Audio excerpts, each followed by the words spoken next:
আজকের খুতবায় আলোচনা করা হবে কোরআনের প্রসিদ্ধতম সূরাগুলোর মধ্যে একটি সূরা সূরা রহমানের কয়েকটি আয়াত নিয়ে। আল্লাহ আযজা ওয়া জাল্লা একটি বাক্য অনেকবার এবং বিরতি দিয়ে দিয়ে উল্লেখ করেছেন। ফাবিআইয়ি আলাই রাব্বিকুমা তুকাযিবান। আল্লাহ তাআলা জোরালোভাবে ঘোষণা করছেন, তুমি আল্লাহর কোন অনুগ্রহসমূহ অস্বীকার করে থাকতে পারো, আর কতগুলো বিষয় তুমি অবহেলা করবে। আল্লাহ তোমার চারপাশে আর কি কি করে দেখাবে, আর তুমি কিছু না দেখার ভান করে থাকবে যেন আল্লাহ কিছুই করছেন না। কতটা বিচার বুদ্ধিহীন তুমি হতে পারো। আল্লাহ এমনভাবে বারবার জিজ্ঞেস করেই গেছেন, বারবার। আল্লাহ কেন এভাবে পুনরাবৃত্তি করলেন? আল্লাহ প্রথমে জানাচ্ছেন যে কিভাবে তিনি এই পৃথিবীটা তৈরি করেছেন, তারপর জিজ্ঞেস করছেন এই প্রশ্নটা। এরপর তিনি হিসাব দিনের আলোচনা টানছেন এবং জিজ্ঞেস করছেন এই প্রশ্নটা। তারপর আলোচনা করছেন জাহান্নাম নিয়ে, আবার প্রশ্ন করছেন।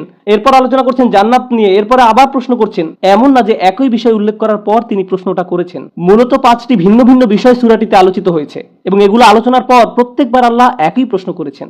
বারবার আল্লাহ বলেন, ইল্লা বিলিসানি কওমিহি, কওমের ভাষাতেই পাঠিয়েছি। কুরআনের আরবি স্পষ্ট, আপনাকে এর পরিভাষাগত জটিল দার্শনিক ব্যাখ্যা নিয়ে চিন্তা করতে হবে না। মূলত এর ভাষা সহজ, স্বাভাবিক। যখন কেউ আপনার উপর রাগ হয় তখন সে কথার পুনরাবৃত্তি করে। যেমন একজন শিক্ষক তার ছাত্রদের এভাবে বকতে পারেন যদি তাদের অধিকাংশই পরীক্ষায় পাশ না করতে পারে, আমরা কি ক্লাসে এটা শিখিনি? আমি কি তোমাদের এই বিষয়ে কিছুই শিখাইনি? আমরা কি এটা 10 বার করে সমাধান করিনি? যখন শিক্ষক এভাবে প্রশ্ন করতে থাকেন, তার এটাই মানে যে তিনি কতটা মর্মাহত। এতটা চেষ্টার পর, ক্লাসের বাইরে অতিরিক্ত সময় দেওয়ার পর, প্রতিটা ছাত্রকে আলাদা আলাদাভাবে যত্ন নেওয়ার পরেও তারা পরীক্ষায় পাশ করতে পারলো না। তেমনি আল্লাহ আযজা ওয়া জাল্লা রাগান্বিত তার বান্দাদের প্রতি, মর্মাহত তার বান্দাদের প্রতি। আশ্চর্যজনক বিষয় হলো, আল্লাহ সূরাটি শুরু করেছেন আর রহমান দিয়ে। আর রহমান পরম করুণাময়। তিনি যদি আর রহমান পরম করুণাময় না হতেন, তবে এই যে তিনি যাদের উপর রাগান্বিত তাদের কেউ রেহাই পেত না, এখনই তারা শাস্তি পেয়ে যেত। তো এই সূরার ভাববস্তুটি হলো, আপনি, আমি, সমগ্র মানব জাতি আমরা আল্লাহকে খুবই মর্মাহত করে বসে আছি। আর উনি যে আমাদের শাস্তি দিচ্ছেন না, এর কারণ উনি হলেন আর রহমান, পরম করুণাময়। বিশেষভাবে মক্কার অধিবাসীরা, কুরাইশরা, কুরআনের প্রথম দিকের শ্রোতারা, তাদের 10 বছর ধরে রাসূল সাল্লাল্লাহু আলাইহি ওয়াসাল্লাম কোরআন শোনালেন। এরপর নাজিল হলো সূরা আর রহমান। তো এটা একটা দীর্ঘ সময়। ওয়ামা আরসালনাকা ইল্লা রাহমাতাল লিল আলামিন, আর আমি তোমাকে বিশ্ববাসীর জন্য রহমত হিসাবেই পাঠিয়েছি। কিন্তু বিশেষ অনুগ্রহটা হলো, হুয়াল্লাযী বাআথা ফিল উম্মিয়িনা রাসূলান। এই আরবদের, যাদের কোনো সভ্যতা ছিল না, বড় কোনো স্থাপত্য ছিল না, বিশাল সৈন্যবাহিনী ছিল না, তাদের কিছুই ছিল না, এবং আল্লাহ সিদ্ধান্ত নিলেন সর্বশ্রেষ্ঠ রাসূলকে তাদের মাঝে পাঠাবেন। এমন হতে পারে যে দুনিয়াবী অর্জন না থাকলেও আধ্যাত্মিকভাবে তারা হয়তো সমৃদ্ধ, কিন্তু তাও না। তারা আল্লাহর ইবাদতও ঠিকঠাকভাবে করতো না, তারা শিরক করত। পৃথিবীতেও তারা পিছিয়ে পড়া জাতি, আধ্যাত্মিক দিক থেকেও তারা পিছিয়ে পড়া জাতি। তখন ভারত এবং চীনের মতো অঞ্চলগুলোতে বৌদ্ধ মন্দির, হিন্দু মন্দির ছিল, কিন্তু এদের ক্ষেত্রে দেখুন, ইব্রাহিম আলাইহিস সালামের তৈরিকৃত আল্লাহর ঘর এরা পায়। আল্লাহ সেই ঘরকেও মন্দিরে রূপান্তরিত করতে এরা পিছপা হয়নি, যেটা ছিল নিঃসন্দেহে বড় ধরনের অপরাধ। তারা পৃথিবীতে সব থেকে পিছনে ছিল, আধ্যাত্মিক দিক দিয়েও দুর্বল ছিল। এমনকি সে সময় রোমানরা মক্কা অঞ্চলটি অধিগ্রহণ করার কোনো ইচ্ছা পর্যন্ত দেখায়নি। পার্সিয়ানরা আরব অঞ্চল জয় করার কোনো আগ্রহ দেখাতো না, কারণ আরবরা ছিল মরুবাসী, বেদুইন। আল্লাহ তাদেরকেই পছন্দ করলেন, যাদের মাঝে তিনি রাসূল সাল্লাল্লাহু আলাইহি সাল্লামকে পাঠালেন।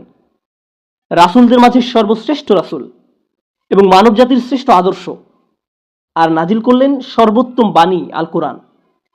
আল্লাহ সিদ্ধান্ত নিলেন প্রথমত তাদের ভাষাতেই কোরআনকে পাঠাতে, এমন মানুষের মাধ্যমে যাকে মানুষ ইতিপূর্বে সম্মান করে, এবং একটু একটু করে পাঠালেন কোরআনকে।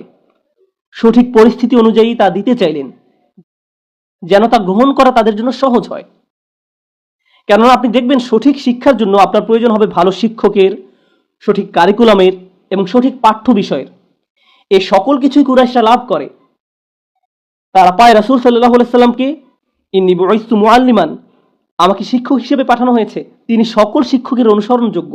তারপর কারিকুলাম, কুরাইশরা আল্লাহর বাণী পায় তাদের কারিকুলাম হিসেবে। এর থেকে ভালো কারিকুলাম হয় না। যিনি আপনাকে বানিয়েছেন তিনি জানেন আপনার প্রয়োজন সম্পর্কে। আলা ইয়ালামু মান খালাক। তো তাদের উচিত ছিল সকল মানুষের থেকে বেশি কৃতজ্ঞ হওয়া, কারণ তারা পেয়েছিল কোরআন, তারা পেয়েছিল এটা উপহার হিসেবে। আর এই 10 বছর সময়কালে তারা কি করলো? তারা রাসূল সাল্লাল্লাহু আলাইহি সাল্লামকে নিয়ে তামাশায় লিপ্ত হলো। এমনকি তারা তাকে অত্যাচার করলো এবং মারার চেষ্টা করলো, কোরআনকে অবহেলা করলো।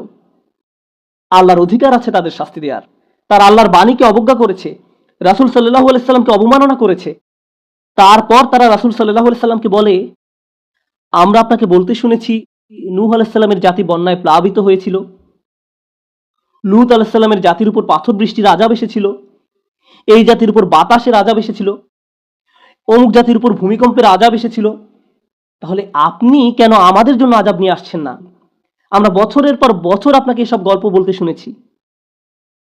ওয়াস্তাজিলুনাকা বিল আযাব, নিয়ে আসুন আযাব। তারা আসলেই এমনটা বলেছে, কুরআনেই উল্লেখ আছে, আনুন আযাব, তাড়াতাড়ি আনুন। এর জবাবে আল্লাহ বলেন, আর রহমান, পরম করুণাময়, তোমরা এটার যোগ্য, তোমরা আযাবের যোগ্য, তবে আমি তো রহমান। এটাই হলো আল্লাহর করুণা। মুসলিমদের এটা বুঝতে হবে আল কোরআন কেন চূড়ান্ত বাণী। আগের জাতিগুলো যখন আল্লাহর অবাধ্যতা করেছে, আল্লাহ তাদের উপর প্রতিশোধ নিয়েছেন। তাদেরকে আল্লাহ পুনরায় পৃথিবীর মাটিতে দাঁড়ানোর সুযোগ দেননি, কিন্তু আল্লাহ এই জাতির উপর এমন করুণা করেছেন যেমনটা এর আগে কোনো জাতির প্রতি করেননি, তার কালাম পাঠিয়ে এবং রাসূল সাল্লাল্লাহু আলাইহি সাল্লামকে পাঠিয়ে।